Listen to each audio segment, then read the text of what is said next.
ദേശീയ ചലച്ചിത്ര പുരസ്കാരം നേടിയ കോക്കനട്ട് ട്രീ എന്ന അനിമേഷൻ ചിത്രം ജോഷി ബെനഡിക്ട് സാർ രൂപകൽപ്പന ചെയ്തത് ഇവിടെ നിന്നാണ്, ഈ മുറിയിൽ നിന്നാണ് അല്ലേ? എങ്ങനെയാണ് അതിൻ്റെ ഒരു പ്രവർത്തനം എന്ന് പറയാമല്ലോ? ഇതിൻ്റെ അനിമേഷൻ ചെയ്തത് അനിമേറ്റ് എന്നുള്ള സോഫ്റ്റ്വെയർ ഉപയോഗിച്ചിട്ടാണ്.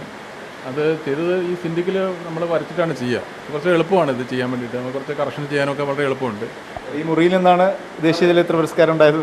അങ്ങനെ പറയാം. നമ്മൾ ചെറുപ്പം പോലെ വരയ്ക്കുന്ന ഒരാളാണ്. അപ്പം പിന്നീട് ആനിമേഷനിലേക്ക് വന്നു. ഇങ്ങനെ ഒരു ദേശീയ പുരസ്കാരം കിട്ടിയതിൽ വളരെ സന്തോഷം. ഇന്നിപ്പോൾ ചിങ്ങം 1 അപ്പം എനിക്ക് തോന്നുന്നു തെങ്ങിനെ കുറിച്ചൊക്കെ പറയുന്നതാണ് ഈ ഡോക്യുമെൻ്ററി. എങ്ങനെയാണ് അതുമായിട്ടുള്ളൊരു കണക്ഷൻ? ചിങ്ങം 1 കണക്ഷൻ വരുന്നത് ശരിക്കും ഒരു കേരളം എന്നുള്ളത് ആലോചിക്കുമ്പോൾ തെങ്ങിൻ്റെ ഒരു കണക്ഷൻ നമുക്ക് ആലോചിക്കാവുന്നതാണ്.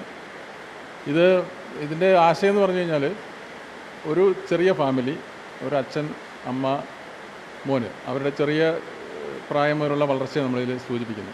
അതിനൊപ്പം തന്നെ അമ്മ ചെറിയൊരു പറമ്പിൽ വളർന്ന ഒരു തെങ്ങിൻ തൈ എടുത്ത് പരിപാലിച്ച് വളർത്തുന്നു. കുറച്ച് കാലങ്ങൾക്ക് ശേഷം ഈ ഫാമിലിയിലുണ്ടാകുന്ന ചില പ്രശ്നങ്ങളിൽ പ്രകൃതി ഇവരെ സപ്പോർട്ട് ചെയ്യുന്നു. ആ രീതിയിൽ ഈ തെങ്ങ് വഴിയായിട്ട് പ്രകൃതി സപ്പോർട്ട് ചെയ്യുന്നു. നമുക്ക് നമ്മുടെ ജീവിതത്തോടെ തന്നെ സ്നേഹം തോന്നാൻ, പ്രകൃതിയോട് സ്നേഹം തോന്നാൻ പറ്റുമോ? അപ്പോൾ അങ്ങനെ ആശയത്തിനെ ഡെവലപ്പ് ചെയ്യാൻ നോക്കിയതാണ് ഇങ്ങനെ സിനിമയായിട്ട് മാറി. ഞങ്ങളൊരു കർഷക ഫാമിലി എന്ന് പറയാം. കൃഷി ചെയ്യുന്ന ആൾക്കാരൊക്കെ തന്നെയാണ്. നമ്മൾ ആലോചിക്കുമ്പോൾ നമ്മുടെ ചുറ്റുവട്ടത്തെ കാര്യങ്ങളെ പറ്റിയാണ് ആലോചിക്കുക. നമ്മുടെ ആശയങ്ങൾ അതുമായിട്ട് ബന്ധപ്പെട്ട് തന്നെയായിരിക്കും വരാനും സാധ്യതയുള്ളത്. നാഷണൽ അവാർഡിന് വേണ്ടിയിട്ട് അപേക്ഷിക്കാൻ വേണ്ടി തീരുമാനിച്ചാണോ? അത് ആ വഴി എങ്ങനെയാണ്? മേക്ക് ചെയ്യുമ്പോൾ നമ്മളത് ചെയ്യണം എന്നുള്ളൊരു ആലോചനയാണല്ലോ. ഇത് സാധനം ചെയ്യാന്നുള്ള ആവേശം, പിന്നെ എവിടെ കൊടുക്കണം. ഇത് ശരിക്ക് ഈ ആനിമേഷൻ ഷോർട്ട് ഫിലിമിൻ്റെ വേദി എന്ന് പറഞ്ഞാൽ ഫെസ്റ്റിവൽസാണ്. 2-3 മാസം മുമ്പ് Mumbai international short film festival, അതിലൊരു സ്പെഷ്യൽ ജൂറി മെൻഷൻ കിട്ടിയിട്ടുണ്ടായിരുന്നു. പിന്നെ UK ഒരു ഫെസ്റ്റിവലിന് പോയിട്ടുണ്ട്.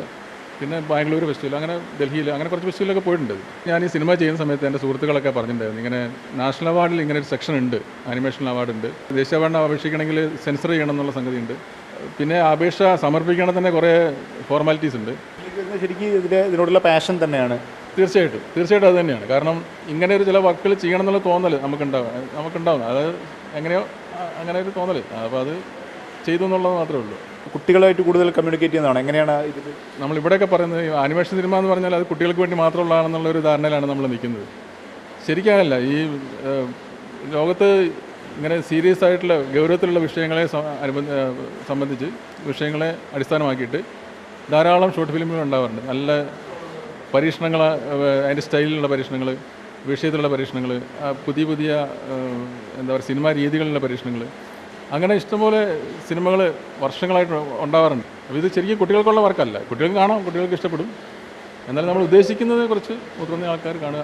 നമ്മുടെ നാട്ടിൽ നിന്ന് എനിക്ക് തോന്നുന്നു ആനിമേഷനിൽ ആ തരത്തിലുള്ള ചിന്തകൾ കൂടുതലുണ്ടായി വരേണ്ടതുണ്ട്. അത് ഈ 2 കാര്യങ്ങളും എനിക്ക് അങ്ങനെ പറയാനുണ്ട്. കാരണം ഈ ഗ്രാഫിക് നോവലിൻ്റെ കാര്യത്തിലായാലും ആനിമേഷൻ സിനിമകളുടെ കാര്യത്തിലായാലും നമ്മൾ കുറച്ചുകൂടെ എന്താ പറയുക, ഇതിനോട് ബന്ധപ്പെട്ട് നിൽക്കുന്ന ആൾക്കാർക്കറിയാം, അവർ കാണുന്നു എന്നുള്ളതല്ലാതെ എല്ലാവരും കാണുന്ന ഒരു സാഹചര്യം വന്നിട്ടില്ല.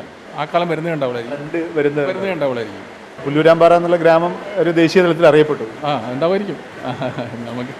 എനിക്കതറിയാൻ പറ്റുന്ന സംഗതിയല്ലല്ലോ. ഏതായാലും ഈ അവാർഡിലൂടെ ഈ ഷോർട്ട് ഫിലിം മേഖല, പ്രത്യേകിച്ചും ആനിമേഷൻ രംഗത്ത് പുതിയ കാൽവെപ്പിന് ബെനഡിക്ട് സാറിന് അവസരം ഉണ്ടാകട്ടെ, അതിന് അദ്ദേഹത്തിന് പ്രചോദനമാകുമെന്ന് അദ്ദേഹം പറയുന്നുണ്ട്. ഒപ്പം തന്നെ സർക്കാരിൻ്റെ ഭാഗത്തുനിന്ന് കൂടുതൽ ഈ വിഷയത്തിൽ, ഈ കാര്യത്തിലുള്ള പിന്തുണയും ആവശ്യമുണ്ട്.